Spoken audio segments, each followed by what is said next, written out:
როგორც მოგეხსენებათ, ჩვენს სხეულში 12 ძირითადი ჰორმონი არსებობს. გარდა ამისა, არის ფარული მე-13 ჰორმონი, რომელსაც კადავერინი ჰქვია. ეს ნივთიერება უჯრედების მკვდომასთან ასოცირდება, მაგრამ ასტრალურ დონეზე იგი ორგანიზმის თვითლიკვიდაციის კოდს წარმოადგენს. ეს ჰორმონი სხეულში მაშინ იღვიძებს, როდესაც ჩვენი ცხოვრების წესი, ფსიქიკა და სულიერი მდგომარეობა სრულ ჩიხში შედის. ეს პროცესი შემთხვევით არ არის.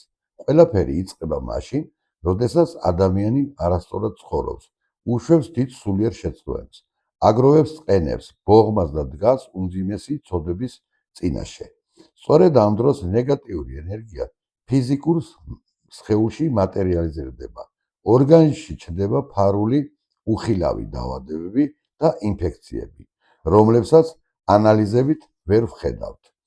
ამ დროს იმუნიტეტი იბრძვის და მთელ სასიცოცხლო ძალას კარგავს, მაგრამ როდესაც ნეგატივი იმდენად დიდია, რომ იმუნური სისტემა ვეღარ უმკლავდება, ის თვითგანადგურების რეჟიმში გადადის, ანუ საკუთარ თავს იკლავს.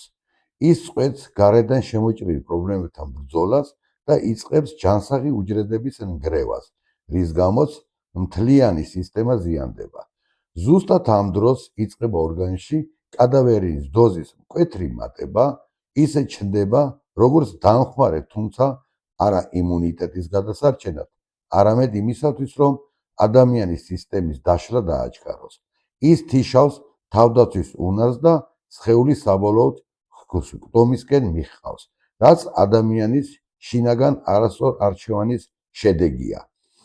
ასტრალურ დონეზე ეს კოდი ჰგავს შავ ნისლს, რომელიც მთლიანად კეტავს ენერგიის მოძრაობის არხებს, რის გამოც ორგანოები კვებას ვეღარ იღებენ.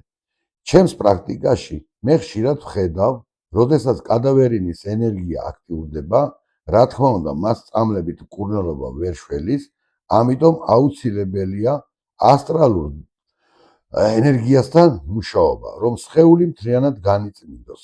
ნეგატიური ნაკადებისაგან ეს საჭიროა კადავერინის დოზის დასაწევად, რათა ეს კოდი ხელახლა აღარ გააქტიურდეს და იმუნური სისტემა თავის ჯანსაღ მდგომარეობას დაუბრუნდეს. ეს ნიშნავს, რომ განკურნება ყოველთვის შინაგანი გაწმენდით ხდება.